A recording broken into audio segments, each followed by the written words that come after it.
번째 경기 맨유 대 아스날 분석 시작해보겠습니다. 맨유는 입스위치를 잡고 한숨을 돌렸다. 팰리스와 토트넘 등 순위 경쟁팀에 연패했고 에버튼 상대로도 승점 1점 추가에 그쳤는데 도르구의 퇴장 여파를 잘 극복했다. 그리고 주중 원정에서 난적 소시에다드 상대로 패하지 않으며 유로파 8강 진출에 유리한 입장이 됐다. 홈에서 승리하면 8강으로 올라가 우승을 노릴 수 있다. 단 이성 공격수들이 부상으로 많이 빠진 상황이기에 성 굵은 축구를 구사하며 저크지와 회룬의 한방을 기대해야 한다. 아스날은 주중 원정 경기에서 네덜란드의 강호인 호벤 상대로 7골을 폭발했다.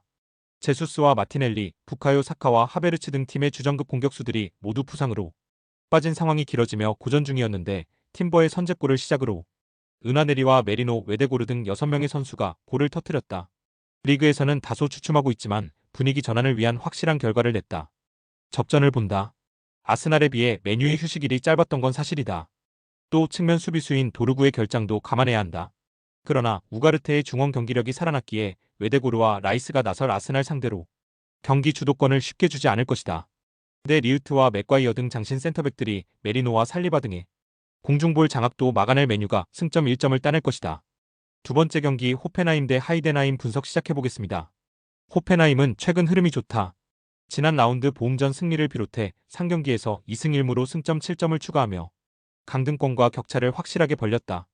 크라마리치와 오르반이 주도하는 공격 라인에 최근 비쇼프가 해결사 역할을 하며 부상 중인 흘로잭의 공백을 메웠고 슈타흐가 중원에 나서 최종 수비 라인을 잘 보호 중이다.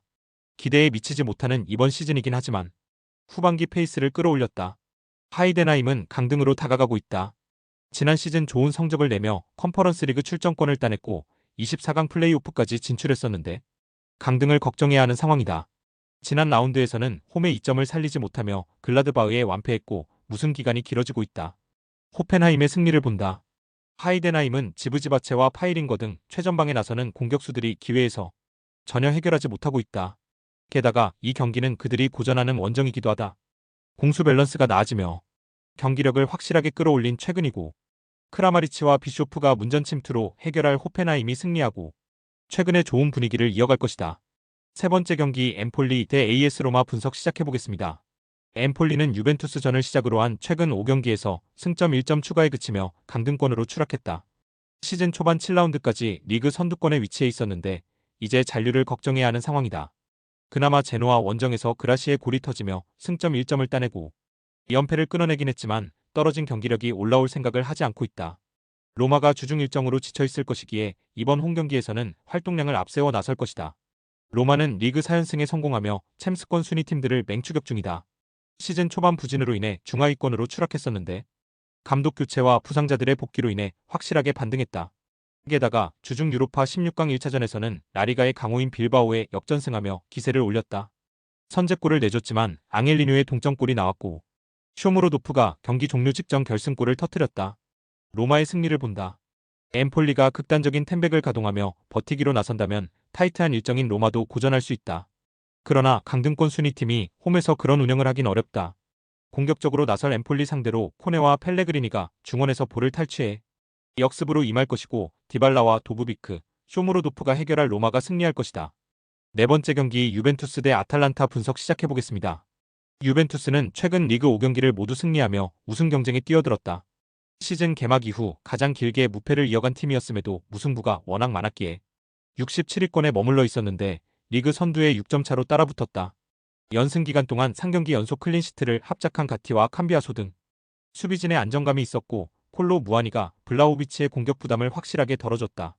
아탈란타 역시 길게 무패를 이어가고 있다. 챔스 플레이오프에서는 벨기에 팀인 브리에의 패에 탈락했지만 리그에서는 선두의 승점 3점 뒤진 3위다. 유벤투스보다 길게 무실점 행진 중인데 토리노전 1실점 이후 나선 4경기에서 단 한 골도 실점하지 않았다. 수준급 센터백인 톨로이가 로테이션 자원으로 나올 정도로 수비진 뎁스가 좋고 데르니 최종 수비를 잘 보호 중이다. 접전을 본다. 연승을 이어가는 유벤투스의 최근 흐름이 대단한 건 사실이다. 또 이 경기는 그들의 홈이기도 하다. 그러나 중원에 나설 데룬과 에데르송, 파살리치 등이 공격 전개보다는 수비 보호에 집중할 것이고 짐시티와 포시 등이 콜로 무아니의 문전 침투를 저지할 아탈란타 상대로 승점 1점에 만족해야 할 것이다. 다섯 번째 경기 빌바오 대 마요르카 분석 시작해보겠습니다. 빌바오는 지난 라운드에서 경기를 잘했지만 리그 2위인 아틀레티코에 패했다. 알바레즈와 비비안, 유리베르지체로 이어지는 강력한 수비진이 상대의 공세를 잘 저지했지만 한 골차를 극복하지 못했다. 또 주중 유로파 원정에서는 윌리엄스의 선제골을 지키지 못하며 로마에 패했다. 리그 4위 안에 들며 다음 시즌 챔스 출전을 노리고 있고 유로파에서 이번 시즌 우승을 노리는데 반등이 필요하다. 마요르카는 최근 4경기에서 무패를 기록 중이다. 후반기 시작 이후 다소 부진한 상황이 이어졌는데 라스팔마스를 잡았고 세비야 원정에서도 승점 추가에 성공했다.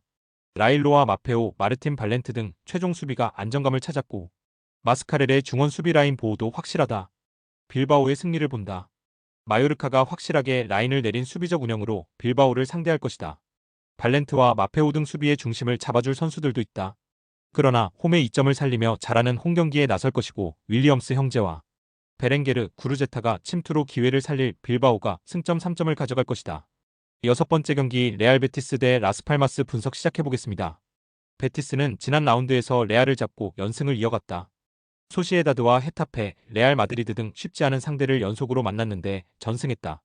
바캄부와 아빌라, 에르난데스 등 공격진이 최근 기회를 잘 마무리했고 이스코의 공격 작업이 위력적이었다. 비록 주중 컨퍼런스 리그 경기에서 비토리아 기마랑이스 상대로 경기를 주도하고도 무승부에 그치긴 했지만 최근 경기력은 확실히 올라왔다. 라스팔마스는 바야돌리드 원정에서 승점 1점을 따냈다. 선발 측면 공격수로 나선 라미레즈의 골이 나왔고 경기를 지배했지만 승점 1점 추가에 그쳤다. 게다가 그 경기에서 팀 수비의 핵인 센터백 맥케나가 퇴장당하며 이번 원정에서 결장하는 악재도 생겼다. 간신히 잔류권을 유지 중인데 시즌 중 가장 큰 위기에 처한 모습이다. 베티스의 승리를 본다. 이스코와 안토니 등이 금요일 경기에서 풀타임을 소화했지만 포르날스와 에잘 조우리 등이 충분히 공백을 메우며 팀을 이끌 수 있다. 또 이번 일정은 그들이 잘하는 홈 경기기도 하다. 맥케나가 빠진 원정팀 수비 상대로 에르난데스와 파캄부 등이 저돌적인 문전 쇄도를 하며 기회를 노릴 것이고 이스코가 공격을 주도할 베티스가 승리할 것이다. 스포츠 당첨의 제일 중요한 건 조합입니다. 각 팀 분석을 잘한다고 하여도 조합을 못할 경우 큰 배당을 가져가지 못하는 거 다들 아실 겁니다. 그리고 유튜브에 조합을 올려드릴 수 있지만 좀 더 자세한 정보들과 배당 흐름 및 각종 이슈 등 경기 전까지 어떻게 될지 모르니 조합을 빠르게 유튜브에 올려드릴 수 없는 점 양해 부탁드립니다. 조합 신청은 아래 고정 댓글 링크로 조합 신청 말 걸어주세요. 금전 요구 및 멤버십 가입 조건 일체 없습니다. 좋은 건 서로 나눠 갑시다.